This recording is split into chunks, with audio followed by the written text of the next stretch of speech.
So yun guys, no, pawisan tayo rin kahit pa paano. Pinagpawisan tayo. So yun lang. Dito kong gagawin yung Martes, Huwebes. So I have a schedule. My schedule is Tuesday and Thursday during my jogging schedule. But my workout for bodybuilding, bicep, tricep, etc. Chest, etc. Shoulder, sa MWF ko siya gagawin guys. So yun lang. So babaybayin natin tong pinagjangingan ko dito sa baba sa B1 parking. Mahaba din siya pala. Kala ko maiksi lang, yung parang mabilis ko lang makukuha yung 1, di ba nagbibilang ka 1, 2, 3 hanggang 10. Hindi rin pala. It takes 2 minutes. Pero sa bagay, yung takbo ko kasi pang jogging lang talaga. Hindi siya kagaya ng ginawa ko nung Sabado sa Oval. Is medyo patakbo yung jogging natin dun eh. So medyo nakakapagod yun at medyo mabilis yun. So ibig sabihin, naka 2 minutes tayo dito.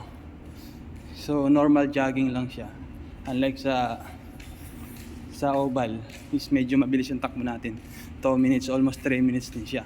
So dito almost 3 minutes din naman. So pwede na rin dito 10 ikot every time magja-jogging ako dito, 10 ikot. And then sa Oval, doon tayo mag-extend ng kung anong, kumari 10 is easy na lang. So we have to add 1 to circulate the area. So that's it. Yun lang. So I've been circling 10 times here, and my goals on Saturday sa Oval is 12 circles before I stop. So yung 12 na ikot na yun guys is medyo mabilis yung takbo natin dun. Hindi tayo yung tamang jogging lang. So kasi ang goals ko talaga, makaabot ako ng 20 nang hindi pa ako kinakabos ng hangin. So pag naka 20 ulit ako guys, tatakbuhin ko na siya. So hanggang maka 20 ulit ako. So ngayon guys, yun yung napansin natin. Once na pala nagja-jogging ka, tumataas din yung yung strength, yung endurance, yung resistensya mo. So nag-stop ako noong October kasi nag basketball league. So sumali tayo doon. So in-stop ko muna yung workout routine na ginagawa ko. So yung ngayon December, tinutuloy ko na lang ulit. So nagumpisa ako ng jogging workout noong August.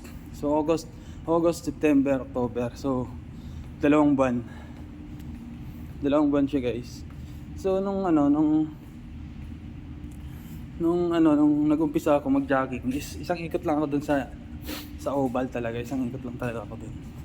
Hanggang sa, yan.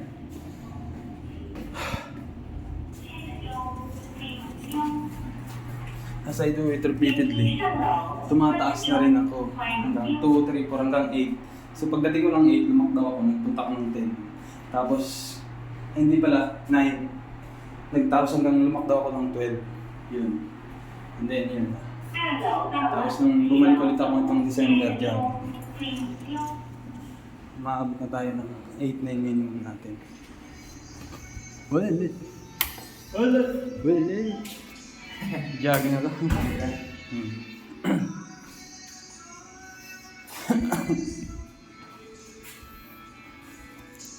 Hindi na nawa. Ha? Diyan lang sa upa. Malamig ko sa ano. Lamig eh. Pagkak nung linggo, hindi ako makapag-jogging. Sobrang lamig. Hindi naman dapat pala sa baba lang pala. Hindi masyado malamig sa baba eh.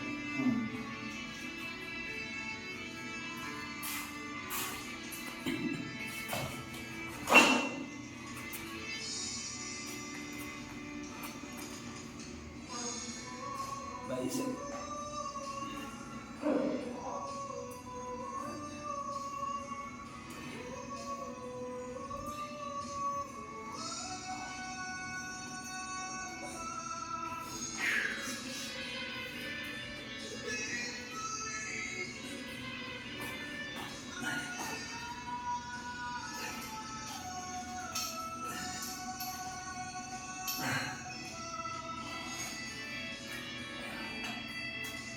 Yan talaga. Yan pala pakiramdam pag gagawin ka pag winter, ano? Mga ano sa ilong, mga update, parang gano'n. Nagkakaroon ba? Hindi, dati na rin. Nag-during winter dati, jogging naman. Pag hinga mo, update sa ilong. Sa utak na ano sa akin. Dapat siguro yung ano ba? Hindi nila ginamunta eh. Kaso pag nagka-face mask ka naman, ano ka naman? Suffocate. Suffocate.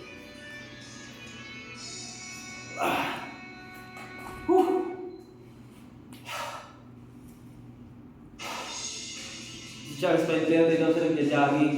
Sino? Charles. Umaga. Oo. Eh, ang daming nalabas daw. Amoy gasolina daw. Sabi ka na, oo. Amoy gasolina talaga yun. Oo, naman ko. Amoy na amoy mo yun.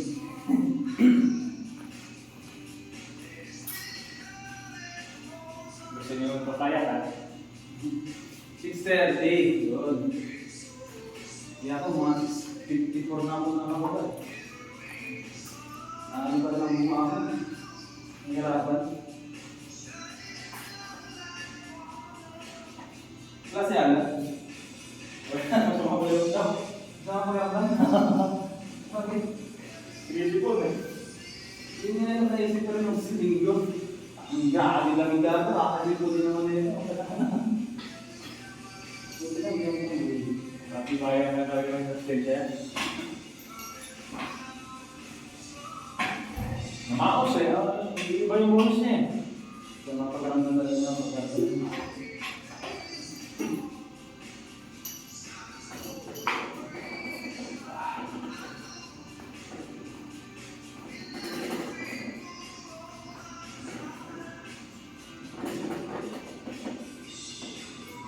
Sabi ko nga, hindi ko lang pwede balik Canada. Gusto rin yan ang Canada ko siya.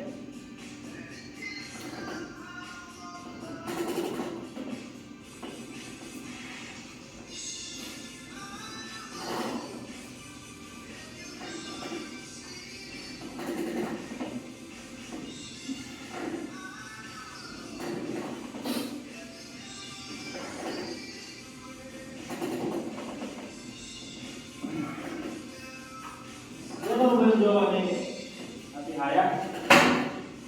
Kanya na naman yun? Jowa niya na asawa? Baka jowa. Yan ito. Magkasama pala nila Jordan.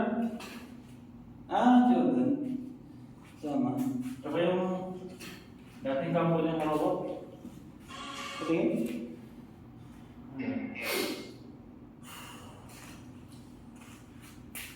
Kaya ano nga asawa niya ba yung jowa? Bakit hindi mo siya rin nakita? Nagtsirya na.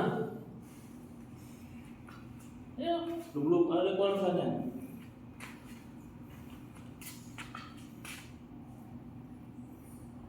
Buta tayo mo lang makita naman na pala. Eh, meron daw alang bagong ano si Aya. Mga susunod na yun sa kuha. Si Haya. Ganda talaga sa Canada. Ito yung, ano, ito yung parang sarap lang dun eh. Yung snow na. Winter. Kaya pag nandun ka na, huwag mo talaga sayangin. No? Opportunity. Maraming gusto mangarap yan. Yung iba dito na natira eh. Pero nang nagugustuhan nila yun. Yung tatay ko, buong pamilya nila, andun na. Hindi na nakatira. Kung gusto yun, sa ganda ng... Parang hindi na nila inangad na bumalik ng Pilipinas. Sa ganda ng buhay, all. Masayaman mo pa ba? Oo. Kumbaga, hindi nakaka-stress dun. Wala naman. Hindi ka may stress dun, hawa ng lamig eh. Sa atin, ang init pa lang, stress ka na eh. Walang marites. Init pa lang sa atin, talaga. May stress ka na sa init. Kung anong gagawin mo sa buhay mo doon, wala. Hindi ka nag-aalahan. Wala kang alalahan dun. Walang chismis.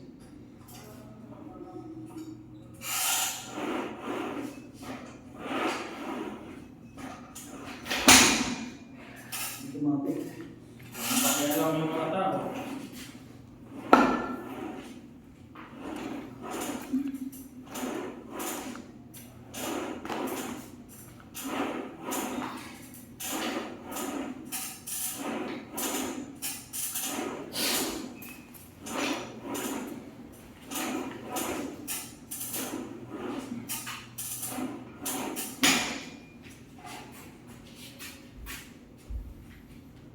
Bukas na mag-aabs.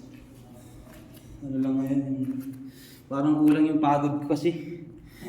Dun sa baba.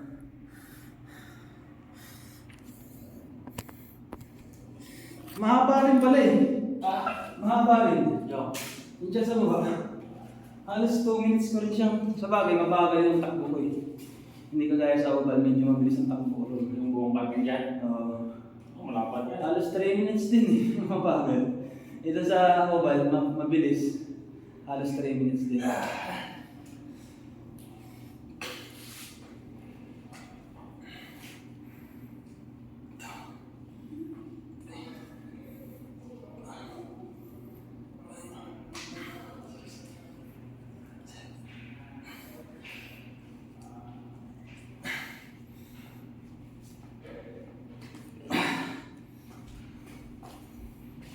Malapit na sana yung uban nyo.